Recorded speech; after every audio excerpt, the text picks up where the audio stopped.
குடும்ப சூழ்நிலை காரணமாக பல்வேறு இன்னல்களில் இருந்து வெளியே வந்து சாதித்த பெண்களுக்கு விருதுகள் வழங்கும் விழா இன்று மாமல்லபுரத்தில் நடைபெற்றது. குடும்ப சூழ்நிலை காரணமாக பல்வேறு இன்னல்களுக்கு ஆளாகி மன கஷ்டத்திலும் பல்வேறு இடர்பாடுகளை அனுபவித்து வரும் பெண்களை தேர்வு செய்து அவர்களுக்கு உரிய பயிற்சி அளித்து வாழ்க்கையில் முன்னேற்றம் அடைய செய்யும் நோக்கில் ஹாப்பி மாம் ஹப் என்ற நிறுவனம் மூலம் பயிற்சிகள் அளிக்கப்பட்டு வருகிறது.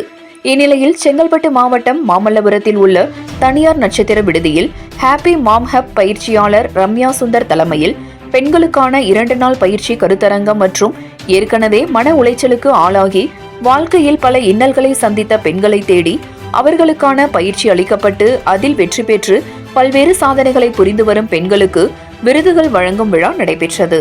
இதில் தமிழகத்தில் மட்டுமல்லாது பல்வேறு மாநிலங்களில் இருந்தும் ஏராளமான பெண்கள் கலந்து கொண்டு விருதுகள் பெற்றனர். மேலும் 40 பெண்களுக்கு 2 நாள் பயிற்சியும் அளிக்கப்பட்டது. இந்த நிகழ்ச்சியில் மறைந்த நடிகர் சிவாஜி கணேசனின் பேரன் துஷ்வந்த் சிறப்பு அழைப்பாளராக கலந்து கொண்டு விருதுகளை வழங்கினார்.